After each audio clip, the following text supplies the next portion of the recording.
What's up, everybody? It's Grim, your YouTube Wrestling Figures Heavyweight Champion, coming to you tonight with my 2015 WWE FASTLANE review. What a pay-per-view we just witnessed live on the WWE Network for only $9.99. We have just witnessed the rise of the Roman Empire as Roman Reigns, as I predicted, defeats Daniel Bryan clean in the middle of the ring with the spear.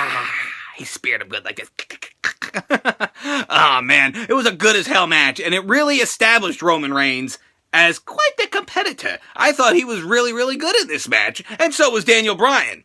You know who was not good in this match? The crowd. Fuck you, Memp shits. I know somebody in the comments are gonna be like, Grim, I'm from Memphis. Grim, I was there. Can't blame just one of yous. Chill. The entire arena just didn't give a fuck, like they were there for free and not two fucks were given. I don't understand. But they finally started getting into it right at the end of the match when Roman took the victory in a hellacious match. He's going to WrestleMania to face your boy Brock Lesnar.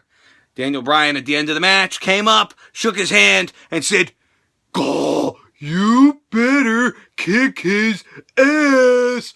Go." I thought that was cool as hell. What a show of respect by Daniel Bryan. What a fucking match. And what a way to end the pay-per-view. I was just really mad at the crowd because, like, when Roman Reigns came out, zero reaction. And when Daniel Bryan came out, literally 8 people were going, yes. I couldn't understand what the fuck was going on. Ha, kids! I lost to that Russian fuck Rusev. That's right. Rusev comes out dominant in the match against John Cena, making him... No, he didn't tap out. People were like, little tapped out. John Cena did not tap out. Rusev wins by kicking him in the balls behind the referee's back. He hit him with the old cunt punt. Kicked him right in the wing-wang, yeah! Poor old Super Cena goes down and passes out in the Accolade. He passed out. He did not tap. He did not get pinned. It was a hellacious match. It was a little bit slow, and John Cena was calling an awful lot of spots. You could see him whisper into his face, "Okay, now you gotta throw me into the corner, flip me off, and then give me a clothesline." JBL's like, "John Cena's talking to himself a lot out there." Bullshit. We all know that he's calling the spots. And during the match, Rusev pulled out some new offensive moves. He even did a move that was somewhat similar to my Discriminator. And somebody was like, no, Glenn, he's been doing that a while longer than you. Nope. I've been doing that move for 14 years. I got the damn tapes on the internet to prove it. Look up Grim the Indie Wrestler. My friggin' wrestling matches from 2001. I was doing that damn move before anybody. You stole my move, you foreign fuck. You Putin penis sucking prick.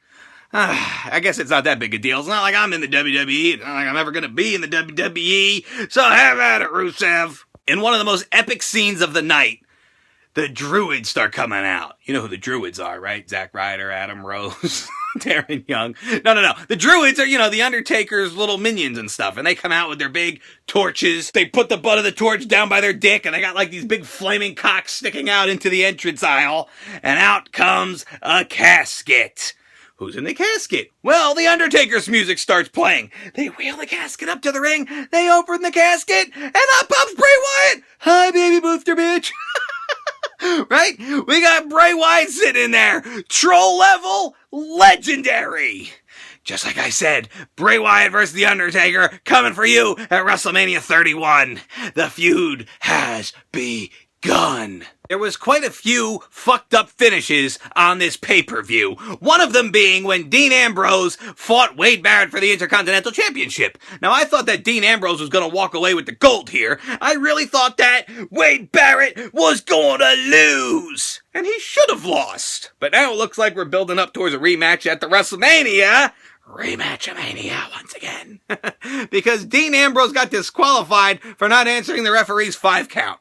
When the fuck does that ever happen? Ever in wrestling? I thought that was just like a thing refs do. 1, 2, 3, 4, 5.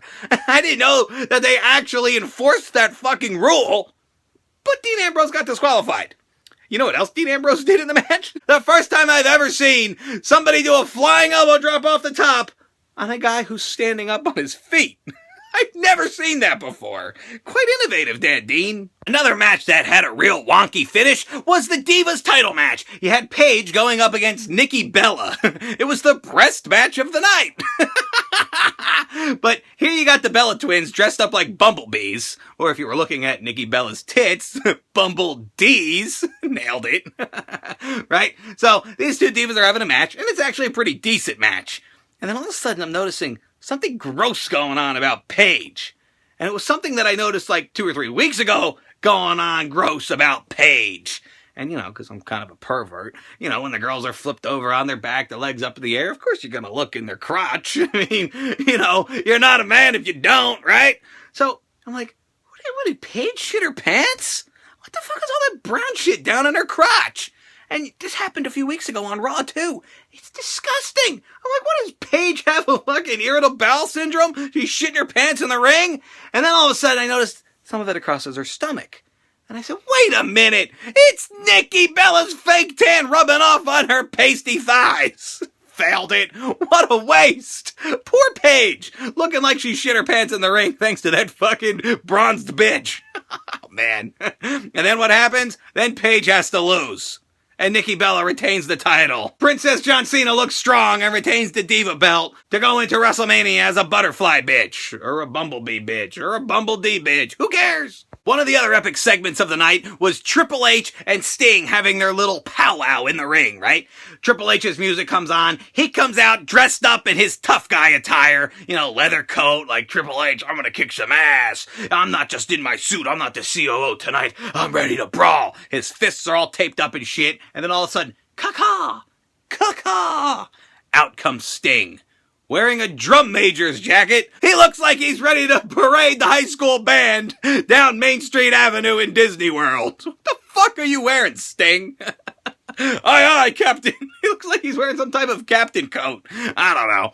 But anyway, he comes into the ring. Him and Triple H are having like this face-off. Triple H says something about he doesn't want to fight. He's like, we'll just sell the t-shirts and the action figures. He said action figures. All of a sudden you got Grimm's attention. So they're talking about that kind of shit. And then there's like a little brawl happens. And then the stupidest thing I've ever seen, Sting pulls out his bat, which was cool. He puts the bat right up to Triple H's throat. And Triple H is like, oh.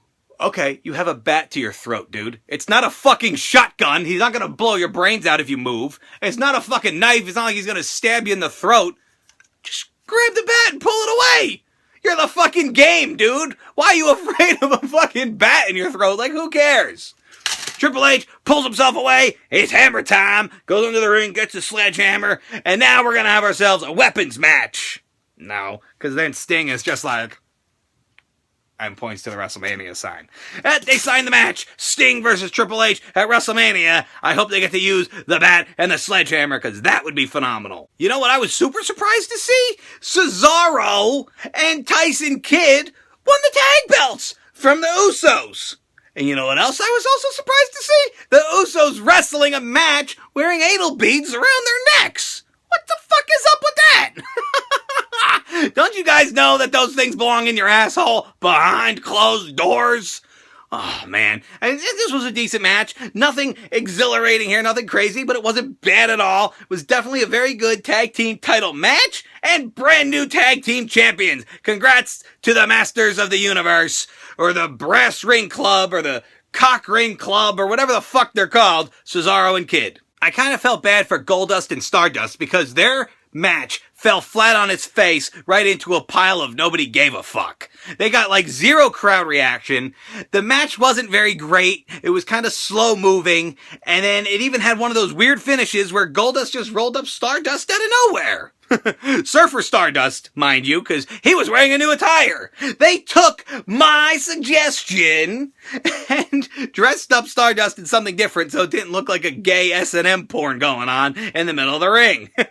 Stardust was wearing a new attire where it was just pants and then half face paint. He kind of looked like old school 80s surfer Sting, which was cool as hell. And like I said, the match was not fantastic, but backstage, Stardust cut one of the most amazing promos of all time and let us all know that this feud is far from over, and he beat the ever-living shit out of Goldust in front of his fat old father. Which then brings us to the match that opened the show. You had Rollins, Big Show, and Kane versus Ryback, dressed as a Ninja Turtle. He looked like Raphael. He was wearing like all green with some like red trim and shit. Teenage Mutant Ninja Ryback. And who else was in there? Oh yeah, Rowan and Ziggler. And what happens in this match? But Big Show and Kane get the win here by pinning Dolph Ziggler. It's 2015. I'm gonna complain about these old fat fucks again. You've got Baylor. You've got Zayn. You've got Owens. You've got Neville. All down in NXT. And yet I'm watching Kane and the Big Show win matches on pay-per-view in 2015. Failed it. But the saving grace of this match, somebody's back. I hear voices in my head. Oh my god, RKO out of nowhere. You know why you couldn't have an RKO out of nowhere? Because I actually played his music, and he came running down the aisle. And then he got in there and started dropping some RKOs. They weren't out of nowhere. We knew exactly where the fuck they were coming from. From the returning Randy Orton. He's back, and he chased Rollins out, and probably going to be Rollins versus Randy at the WrestleMania, which is fine by me. That sounds like a good-ass match. So, I want to know what you guys thought of WWE FASTLANE. Was it fun? Was it good? I know the crowd sucked ass, and I've seen some people on Twitter saying, wow, what a great pay-per-view, and other people are saying, this is pure shit. So, let me know in the comments below what you guys think. Roman's going to WrestleMania. Who's Daniel Bryan going to fight at WrestleMania? Let me know what you guys think down in the comments below, and I thank you for joining me for my FASTLANE review. Please like this video, leave a comment, and subscribe for more Grim Out!